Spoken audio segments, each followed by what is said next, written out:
Hi, I'm Quacksilver, running Haiku the Robot, AGDQ Hype. Now, before starting, I'm issuing a challenge for viewers and chat. This game is chock full of poetry, so of course we have to lean in. Starting now, it's on. I'll be slipping haikus in as I commentate. For every haiku chat can tell I'm speaking in, I'll donate $1. This also holds for any donations with them that you all submit. I talk pretty fast and I hide my cadence well, so good luck out there. I'm joined by the man, CovertMuffin, on the mic. Go ahead, say hi. Good morning, Twitch chat. It is I, CovertMuffin, here to spread knowledge. More impressive still, Quack, world record holder, awestruck in winter. Yes, got bonus points for mentioning a season in this last haiku. Alas, I digress. Quack, best of luck, my friend, and winter. Thank you, Covert. I love it. Without further pause, I'll start this run's countdown then. 4, 3, 2, 1, go. Good luck, Quack. Thank you. All right, let's move on from this poetry talk. It's speedrunning time. So right away, we're going to be hitting you with like 4 or 5 pieces of movement tech right out the gate. This is a very front-loaded run. Immediately as soon as Haiku wakes up, I'm going to die. Death warps are essentially our fast travel in this run. Quitouts don't save your progress, and we die intentionally, I think, 8 times in it. I also want to draw your attention to the heat gauge in the top left of my UI here. Haiku, all of his movement abilities generate heat, and when he is overheated, he cannot do them. So that is sort of the core movement mechanic of the run. Covert, you want to talk about first key and heal slides? Yeah, sure. So here, Quack is taking an intentional death warp to just save a little bit of time. Here, we're going to be doing some extra dashes, but here we can actually dash off a ledge and jump out of it before the dash animation ends. This is just sort of a coyote sort of mechanic, and we're going to be using all over the place. But here's the wrench. We actually don't need it to finish the run, but it's going to be a form of speed tech that we're going to be able to save some time. So there, hitting a wall, getting some knockback, and then holding down the heal button is going to allow us to be able to move a little bit quicker than just base walking speed, because as Quack mentioned, the heat gauge, when it's filled up, we can't dash anymore. So being able to heal slide is going to be a nice form of tech. Yeah, and something else I'll point out is that there are certain rooms in the game on the patch that I'm running on that fully refresh Haiku's heat. So if you ever see me dip in and out of a room like that, it's because I know I'm getting a full heat refresh for it. This is Garbage Magnet. He's the first boss, and I'm going to concentrate here because of an unfortunate glitch that can sometimes happen. Yeah, so here, just using up slashes because they're at a bit of a higher cadence, as well as down slashes. The sideways slashes, for whatever reason, are just a little bit slower. We can't quite get the same rhythm. But here, the boss did a little bit of yell and then entered the second phase. And so this is just sort of how the majority of the boss battles will go. They'll have 2 phases in total, and then they will do certain other actions. But nicely done, avoiding that sort of little damage glitch at the end there with plenty of health. And now we are going to get our first ability. Magnet, our wall jump. So nice to open the game with major movement. You'll also notice that picking up an ability will fully refresh Haiku's health and heat. The heat refresh is amazing. The health refresh is actually a little unfortunate because I'm going to be death warping again right away after this jank geometry jump. All right, there we go. Nice. So as soon as I death warp here, I'm going to be picking up a chip called Infinity Edge. Chips are this game's equipables, much like charms in Hollow Knight or badges in Paper Mario, depending on what generation you're from. This chip that I'm picking up, Infinity Edge, gives you a 10% chance to critical strike, dealing double damage, but some dev comedy, the percent chance is a lie. By 10, he means 12. So the game actually lies in your favor to make your crits seem a little bit more impactful in the run. And Covert, at this point, I've done a couple of these funky little double jumps from the ground. Sure. You want to talk about that as I move here? Yeah, so really cool thing, especially in a community like Haiku, is that there was a huge swell of runners, especially from like Hollow Knight runners and stuff that ended up picking up the run. So there's a lot of glitches that we found week 1. This was one I discovered called a buffered landing jump. And basically what happens is when you land on the ground, there's a certain range of frames that you can do kind of a double jump. So I will see Quack like really quickly press the jump again after they land on the ground. This gives us a little bit of extra height. And so this is going to be used for a lot of precision platforming where one jump is just barely not enough to be able to get the exact amount of height we need to be able to get over something. Yeah, Quack has been doing this all over the place, and you'll just see like a little puff of white smoke in the air. Yeah, and we knew we had to do something unprecedented for a trick that was going to be the backbone of the movement in the run. So we decided to call it BLJ, something that's never been done before. Unrelatedly, Yahoo! Now I'm going to be, I just equipped Infinity Edge, and I'm going to be setting up another Death Warp. This one's not for movement, but it's actually for invincibility frames. So in this game, when you dunk into a hazard, Haiku gains 4 seconds of invincibility frames that stack infinitely and don't go away when you die. And while invincible, Haiku is off the collision layer that triggers boss fights. So if I don't miss it here, this was a little spicy. No, we're good. That is an incredibly frustrating RNG boss called Car Battery, who no one likes. Car Battery Skip was discovered by someone on their casual playthrough, shoutouts to IceHog, and immediately made the run like 3 or 4 times more fun. We'll be abusing iframes once more a little later in the run, but that is a very deliberate setup, as opposed to later we just take a Death Warp and happen to get a ton of iframes. So sorry, go ahead. I can't express enough, like, Car Battery Skip is probably one of the most impactful things for the route itself because it was the biggest and probably one of the few sources of big RNG within the route itself. So we're so relieved to have that in our arsenal. Yeah. This next section, Pinion's Expanse, I made sure I had any amount of scrap more than 1, scrap or spare parts being our currency in the top right there. In this section, there's a clock. The clock is broken. We only need 1 spare part to fully fix it. So while that's pretty convenient, it's very, very unfortunate, especially because when you heal slide, you still drain your own scrap like you were healing. So it's very unfortunate if I somehow wound up at 0 at this clock, but we're good. So each crank with the hammer for healing costs 3, so Quack did a really good job of making sure that they had anything that wasn't divisible by 3. Yeah, weirdly, we do a lot of math in the poetry run. It's a bit unfortunate. In this next room, I'm picking up a power cell or a power core. These are the major form of econ for the run because you carry them through death, and they're worth 100 scrap each at an NPC we're going to meet in a little bit.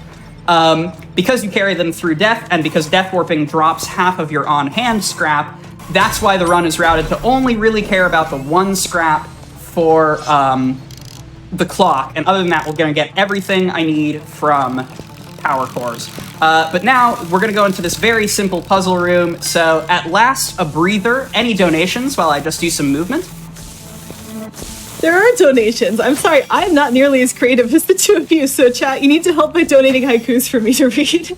We have a donation from Mr. Morris, who donates $200 and says, Quack, please make this game look good. I think you're definitely doing that.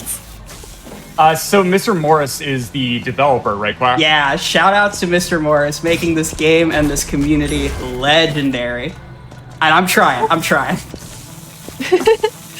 Thank you so much, Mr. Morris, for both the game and the donation. We also have $25 from Cabbage Core, who says, a small donation to honor the amazing Duchess of Memes, Quack. Thank you so much. I have a sneaking suspicion that was a haiku. I think so. Cool. So after this next room, we're coming up to the Buzzsaw boss fight. And this is actually the perfect time for Mr. Morris to have donated, because it's time to shout out the fact I am on a down-patched game. Mr. Morris freely made the speed patch of this game available through Steam Beta, because Mr. Morris is a legend. A couple of effects of that are the heat refreshes in certain rooms that I mentioned only exist on this patch of the game, but also this boss up here, Buzzsaw, its AI is much simpler, and there were ceiling spikes added on a later patch that don't exist here, so I can actually just pogo this boss to death. So actually, if we have one more quick donation, this fight is not terribly interesting on this patch. You got it. We have $25 from Staxis, who says, best of luck for Quack. Go kill the bacteria. I don't know the lore. Thank you so much for that one. No one knows the lore. Thank you, Staxis. So in just a second, we're going to be getting our probably the most major movement ability, as Buzzsaw has an extremely normal time there. This is Morph Ball. Morph Ball is the absolute cornerstone of our movement. Sorry, it's body modifier, but also this game wears its inspirations on its sleeve, so we'll be calling it Morph Ball for the rest of the run. Right away, I'm going to do a trick where you can stand up in a Morph Ball tunnel, like so. I'm just doing that to die a little bit faster, because we're death warping back. And I'm going to take the 2 power cores that I've already gotten, and go see Quaturn. Something to note here is that when you roll over corners, you get a nice little momentum boost. So Morph Ball movement is pretty great. This is Quaturn. All of the NPCs are named after poetry or poetry terms, in case you haven't figured out the bit we're doing this run. And Quaturn, as I get a little bit of jank wall jump here, it's fine. Quaturn covers our econ for the rest of the run, and we're going to spend that immediately on the heat sealant, which is very similar to the Metroid Various suit. It will let me exist in hot rooms. I'm going to try and do an early control here and not get it, unfortunate. You're able to bounce off the side of the dais there to skip the animation of actually getting the heat sealant, but it's only about 5 seconds. Yeah, really not too bad to miss that at all. Yeah. So from here, we're going to fight the most technically a boss in the game. This is Bulbhive. While a boss by code, Bulbhive sure doesn't fight us. Just smack it till dead. Yeah, there's a chance that a small little Bulblet fly will fly out, and that's actually sort of desirable RNG. But no, oh, there is a fly, but it's a little bit too late because we're already taking damage from Hazard. Grab the Bulblet so that we can use a single elevator in the run, and then we're going to progress to some of the most technical movement in the run itself. Yeah, you want to talk about hot rooms while I focus in? Yeah, let's do it. So entering this incinerator burner, we no longer can use our slide function. And this is actually pretty massive because the slide is actually used as a dodge mechanic, right? If we just slide through an enemy, we can just get past it with a number of iframes. But here, with some amazing platforming, getting through there so fast just shows off how good Quack is at this game. We pick up the gyro accelerator, which is, after we equip it, is going to increase our roll speed when we're in the morph ball. And we're through the incinerator. Well done, Quack. Right. That is honestly the scariest part of the run for me when I do runs. Easily a top 2 scary moment, movement-wise. Something important to note throughout all of this movement, if you morph at the end of basically any action, including a jump or a slide, it will preserve the additional morph speed. So you'll see me like dash into morph or jump into morph very frequently. Here, I'm going to equip a chip and then not actually save at the save point there. That's because we want to death warp all the way back to the car battery save, but you can equip chips without actually saving. This room is a little bit of RNG frustration. Yep, there it is. Wouldn't be a marathon without it. But now that we're through, it's another reprieve, just movement up to blink. We've got some dono time. Awesome. We have a couple of contrasting donations here. We have $5 from Scout Coyote, who says, Haiku the robot, please do not dunk me for fun. You need to go fast. But then we have $50 from Soctopus, who says, good luck today, Quack. Dunk little Haiku through the hoop.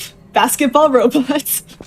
Basketball robots, indeed. Thank you. I gotta say, oh, sorry. It's just the bid war has gotten even more one-sided. It's now over $2,000 for dunk because it's funny. Amazing. I'm kind of wondering, Jack, can we get that to 3K for dunking a robot? That would just be amazing. Amazing.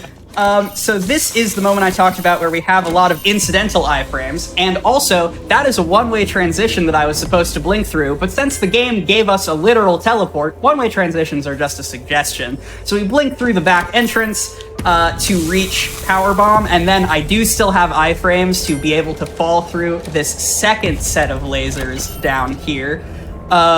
Which is amazing. Iframes in this game are so wacky and I love them, but we're coming up on Electron, our first creator, and as you likely expect, it's the easy one. Electron is a very consistent fight. He attacks you with a variety of lasers, none of which are terribly threatening. Oh yes, all of the story bosses are giant evil orbs in this game. So, longtime GDQ fans, do what you do. But Electron is mostly just about staying close to the boss, and in the second phase, which should be starting after this attack, I'm going to actually be intentionally damage tanking down during the fight. That's because when you kill a creator, a cutscene wants to play where it sort of installs itself in your sword. But if you die as the text pops up before the cutscene, you are actually capable of skipping the cutscene, which is a surprisingly large time save. The cutscene is very long, it's very cinematic, and very cool, but we don't have time for it. So there, you want to die sort of as you see the tendrils shoot out of the boss, and then we're through Electron. So now I'm going to be picking up the last major movement ability of this run, the grapple. Technically the string and hook, but again, economy of words. We're going fast. Also, bomb jumps are an intended mechanic in this game. That's the place we do them, but now you know. Yeah, really nice form of tech. You can actually do, get grapple without bomb, but just getting bomb first just makes it a million times easier, so very, very nicely done. And string and hook, which is our grapple, isn't actually required for the route, but do you want to talk about the community some of best, Quack? Yeah, so when I started getting into Haiku, the world record for this game did not get grapple, but I really enjoy going zooming.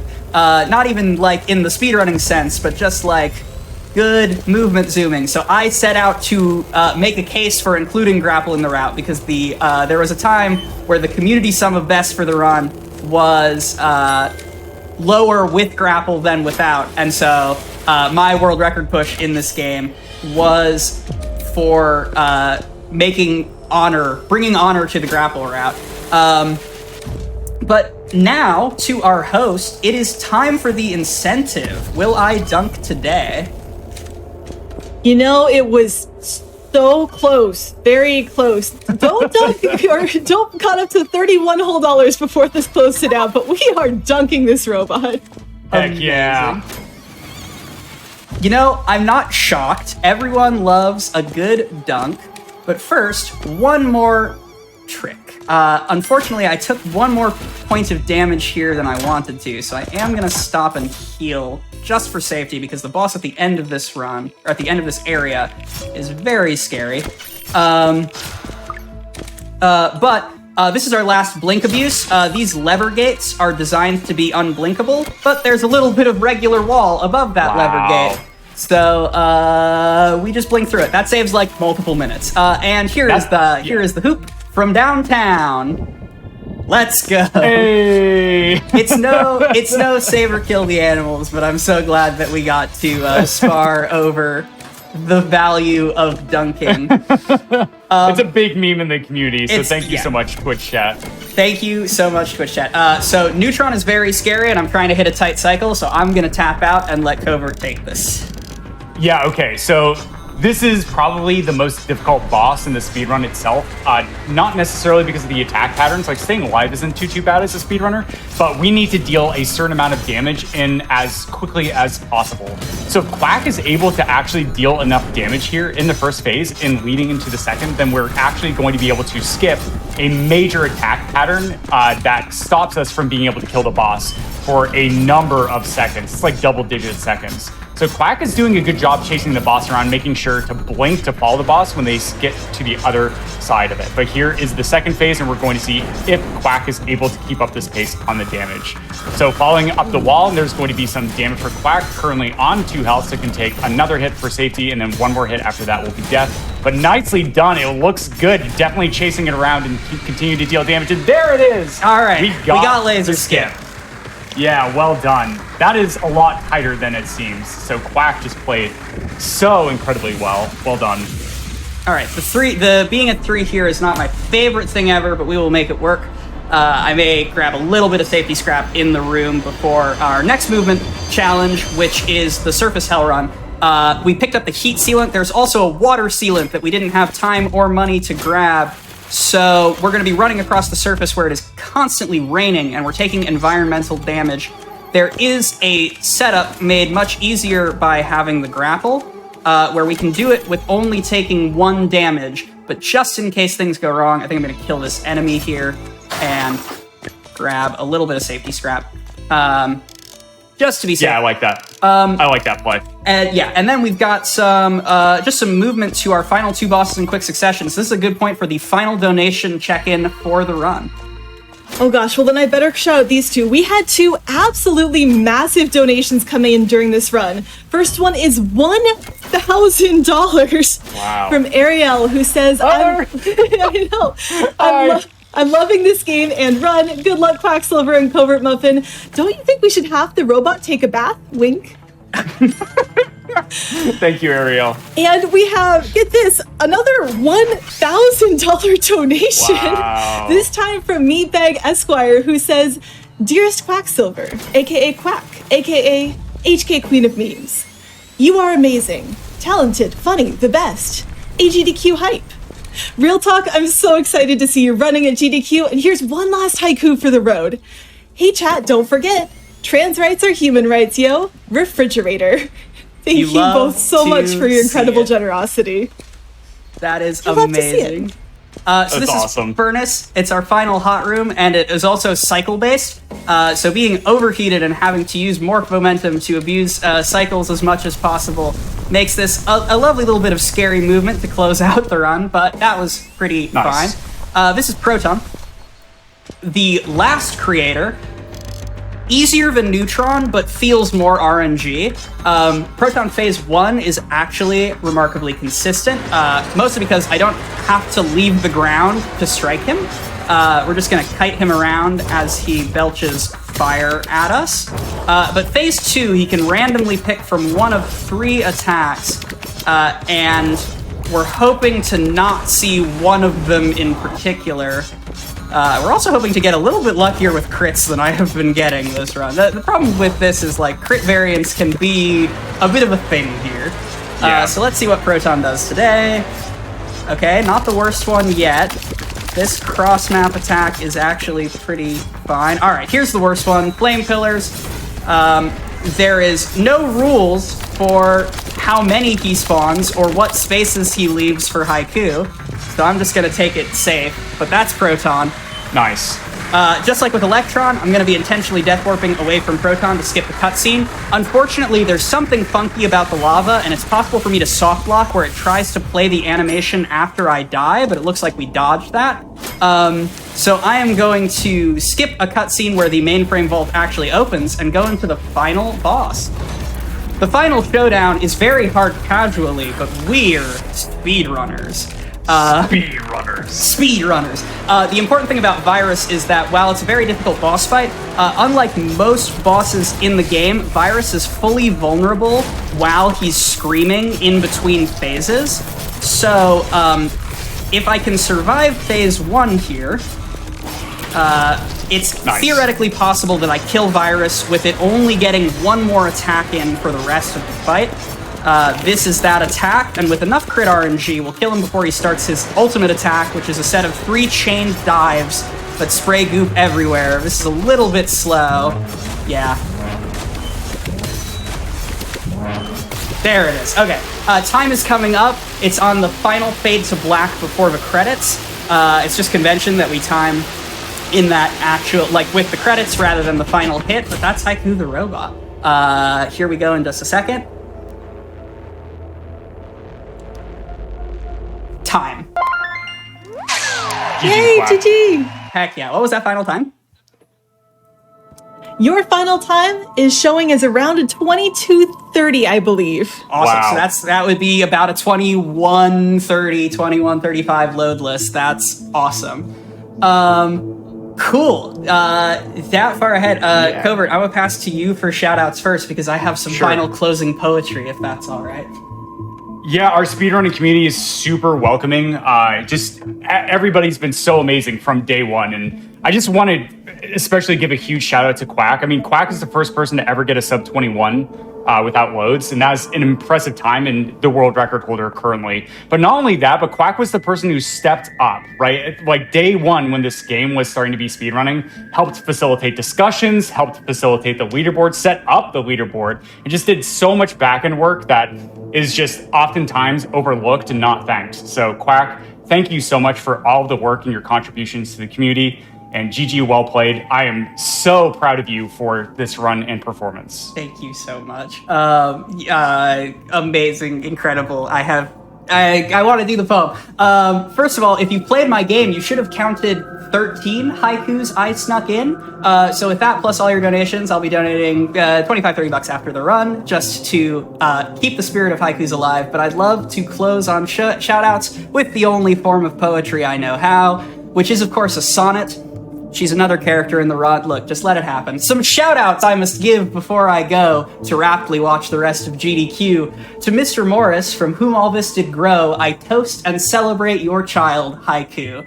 To CovertMuffin, rockin' on the couch, and Charbunny and everyone on staff, it's only through your energy I vouch. This run was a delight, a trip, a laugh. To everyone who's helped with route or run, too many wondrous souls to name in rhyme, you make the time I spend ungodly fun. Yo, everyone, play indies, now's their prime. And every donor, this run and before, with your support, may cancer be no more. Thank you so much for having me. Thank you, Quack. Take care, everybody. Wow, what a beautiful, beautiful way to round out that run. Chat, can we get one more enormous round of applause for that brilliant haiku run and poetry session? Was not expecting that when I got up today, but wow, that was fantastic.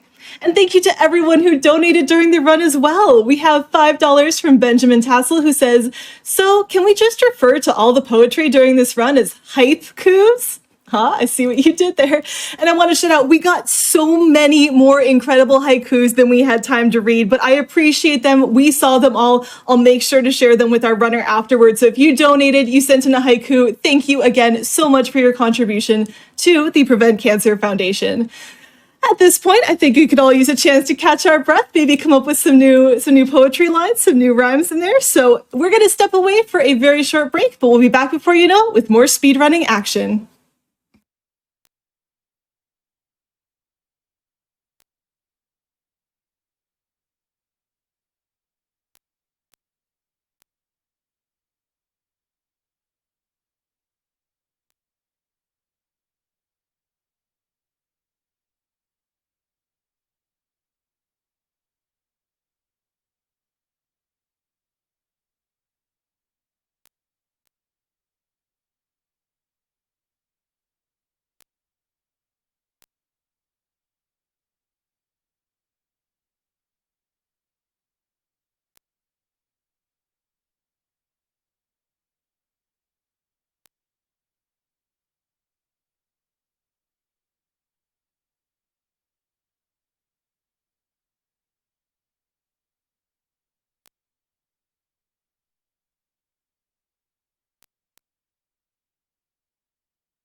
Welcome back once again to Awesome Games Done Quick 2023 Online, benefiting the Prevent Cancer Foundation. As we talked about earlier, we have an absolutely fantastic lineup of runs for today, and I've heard that we actually have an interview with a few of our upcoming runners. Let's head over to Keizaron to meet the Metroid Prime crew.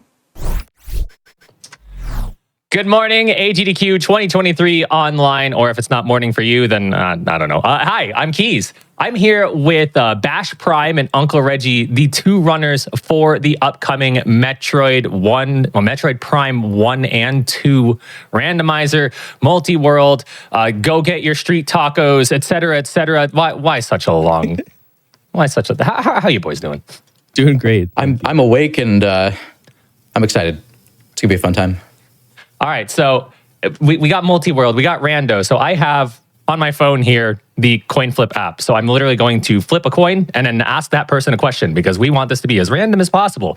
Bash, your heads. Reggie, your tails. It's heads. Hey, Bash, what got you into speed? So I watched the older GDQ Metroid Prime runs by Claris. Right around when I was heavily in the Smash scene. There were some melee players that were also into speedrunning. I think Silent Wolf was into Donkey Kong Country and Country 2. My memory's vague on it because it's been 10 years almost. But actually, I got into randos first. I tried Prime Rando first, and then that got me into the speedrunning Discord server with everybody else. And then I slowly picked up any percent, and then it's just been a ride since then. All right, well, since this is multi-world and everything, we're going to bounce back and forth between my questions and social media questions. And I feel like what you just answered is a good segue to this question from @LeoLeus. I really hope I didn't butcher that. And this will go specifically to Reggie, because Bash, you just answered already, so you can chill. Main inspiration for doing Metroid randomizers? I had played Metroid Prime at least once a year since it had come out as a kid all the way up until today. And I had seen the people playing them online on Twitch, and I was like, oh my gosh, that looks so cool. I want to try that, and I have been hooked ever since. All right, well, we'll see if you double up or if we give it to Bash. I'm flipping the coin again. This is the worst bit on the planet. Hey, it's Uncle Reggie again. Say, Reggie, what is multi-world? All of us in here know because we all play randomizers all the time. But for the people at home, what is multi-world? So imagine that you've got your two games in our situation, right? You'd have game 1 and game 2. They're 2 decks of cards. You're going to shuffle those 2 decks of cards together, and you're just going to throw them across the room. And then I'm going to run around. I'm going to find items in my game that could be either mine or Bash's, and same for him. He's going to find items in his game either for him or me. And all this is synchronized together. Yes, we are both playing on a Nintendo Wii console that has internet access. Yes, that still exists. And it gets passed over a server from one console to the other. All right, flipping the coin again. Let's see who we get. We got... Okay, well, not even memeing. We got Reggie again, so I'm going to ignore the coin. Hey, Bash, I haven't talked to you in a while. What's randomized? Sorry, what was the question again? What's randomized? So in our case, it's primarily the items, though our app can also randomize elevators as well as there's some experimental stuff like boss sizes, specifically in Prime 1. I know there's some patcher support for possibly getting that into Prime 2 as well. But in our case, it's mainly the items.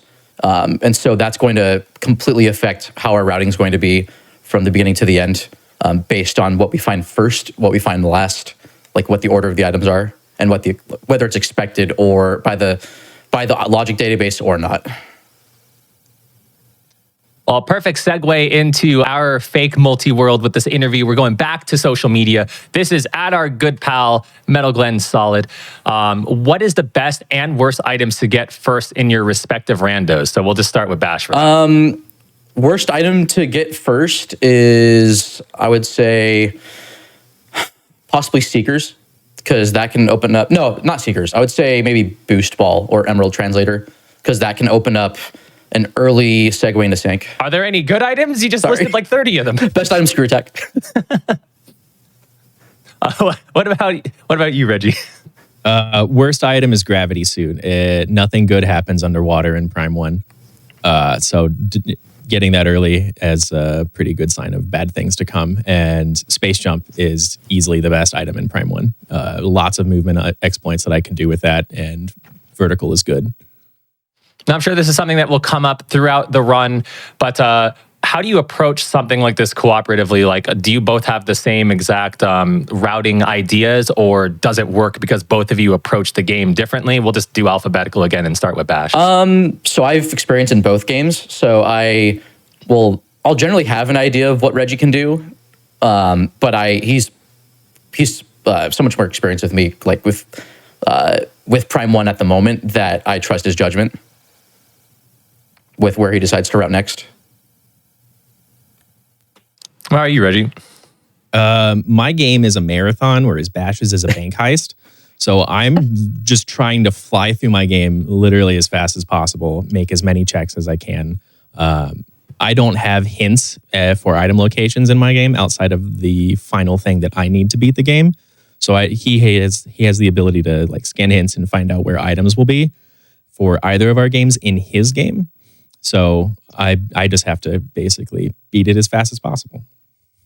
Pretty easy. All right, I said I wasn't going to read this question, but this is going to be the end of our time together, at least until you two are on the big stage running this.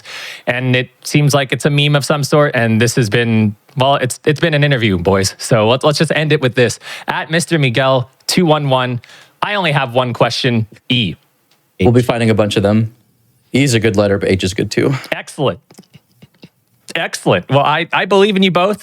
Super duper proud and excited that you both are able to showcase this live here at AGDQ 2023. Y'all are going to do great. But for now, folks, we're going to throw it back up to the host, who's going to lead you into Tony Hawk's Pro Skater HD by Big Law. It's going to be a great next few hours and a great rest of the event. So everyone, take care, and we'll see you on the other side. Wow, thank you for that fantastic interview. I am so excited to see those runners on a little bit later today. But as Keizaron mentioned before that, I hope you got your skating shoes on and you're ready for some sick tricks as we join Big Law for an all-gold run of Tony Hawk's Pro Skater HD. Good luck and have fun.